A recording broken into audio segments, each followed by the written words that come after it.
বীরভূমে টাকা সোনার পাহাড় দুটো ছবি এই মুহূর্তে আপনাদের সামনে তুলে ধরবো। একদিকে টুলু মণ্ডলের ম্যানেজার তার অনুষ্ঠান বাড়িতে যেখানে পৌঁছে গেল পুলিশ, বিকেল থেকেই ম্যানেজারের কৌশল মোল্লার বাড়িতে তল্লাশি অভিযান চালাচ্ছে পুলিশ।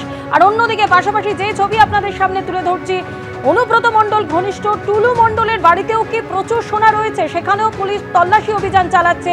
ইতিমধ্যেই টুলু মণ্ডলের বাড়িতে আনা হলো সোনার ওজন মাপার যন্ত্র এবং তা টুলু মণ্ডলের বাড়িতে ইতিমধ্যেই নিয়ে আসা হয়েছে। পাশাপাশি টুলু মণ্ডলের ম্যানেজার তার বাড়িতে এই মুহূর্তে পুলিশ তল্লাশি অভিযান চালাচ্ছে। সরাসরি আমাদের প্রতিনিধি ভাস্কর মুখোপাধ্যায় আমাদের সঙ্গে রয়েছেন। ভাস্কর, বিকেল থেকে টুলু মণ্ডলের ম্যানেজারের অনুষ্ঠান বাড়িতে একেবারে তল্লাশি অভিযান চলছে, কি খবর এখনো পর্যন্ত?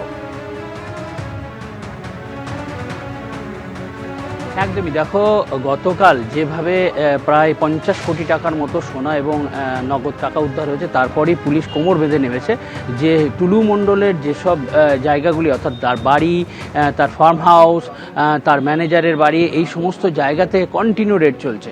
এবং টুলু মণ্ডলের যে ম্যানেজার রয়েছে কৌশল মোল্লা, এ ম্যানেজার সঙ্গে অ্যাকাউন্টেন্ট, এবং তার বাড়ি হচ্ছে মোহাম্মদবাজার থানা রাউতারা। সেই রাউতারা গ্রামে এই কৌশল মোল্লার একটি বড় অনুষ্ঠান ভবন রয়েছে। সেই অনুষ্ঠান ভবনে পুলিশ আজকে ঠিক সন্ধ্যের আগে সেখানে তল্লাশি শুরু করেছে, কারণ পুলিশের কাছে খবর রয়েছে যে বেশ কিছু জিনিস, অর্থাৎ সেটা টাকা হতে পারে, ফাইল বা কাগজপত্র হতে পারে, বা সোনা হতে পারে, সেখানে সরিয়ে মজুত করা হয়েছে বলে পুলিশের কাছে খবর রয়েছে। সেই খবরের ভিত্তিতে পুলিশের একটি বিশেষ দল সেখানে অভিযান শুরু করেছে এবং টানা অভিযান এখনও পর্যন্ত চলছে।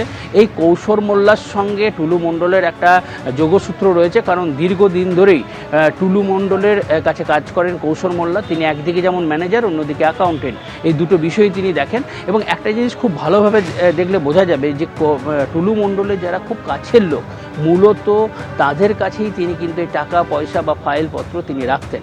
কারণ আমরা যদি এর আগে যার বাড়িতে অভিযান চালানো হয়েছিল, সেও ছিল টুলু মণ্ডলের ম্যানেজার, এবং একইভাবে এই কৌশল মোল্লা, তার বাড়িতেও কিন্তু এই মুহূর্তে তল্লাশি চলছে। এবং যেটা আমরা জানতে পারছি যে পুলিশ এই তল্লাশি অনেকক্ষণ ধরেই চলবে, কারণ একাধিক জিনিসপত্র সেখানে পাওয়া গেছে, কিন্তু পুলিশ বলছে না যে কী ধরনের জিনিসপত্র পাওয়া গেছে, সেটা এখনও পর্যন্ত ক্লিয়ার করেনি পুলিশ।